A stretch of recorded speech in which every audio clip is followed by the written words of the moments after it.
समंदरी तूफान शाहीन के असरात गहरे बादलों ने कराची को लपेट में ले लिया है। शहर में तेज हवाएं Surjani town, north Karachi, north Nazimabad, Gulshan Iqbal और मली समेत मुख्तलिफ इलाकों में बादल बरस पड़े। बूंदाबांदी रात गए तक तूफानी बारिश में बदल जाएगी। महकमा मौसमियात के मुताबिक बरसात का सिलसिला हफ्ते तक जारी रहने का इम्कान है।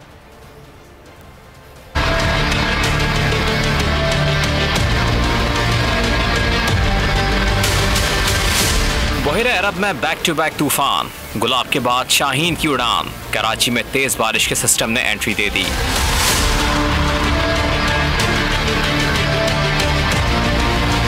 Surjani town, north Karachi, north Nazimabad, Gulshan Iqbal, Malir, defence समेत मुख्तलिफ इलाकों में बादल बरस पड़े।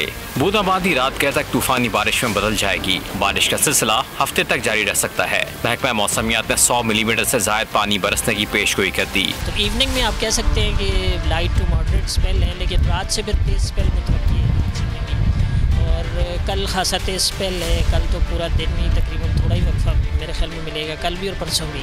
शहर एक बार फिर सैलाबी सूरत हाल से दो चार हो सकता है। सब्सक्राइब करें और बेल दबाएं ताकि कोई खबर रह न जाए।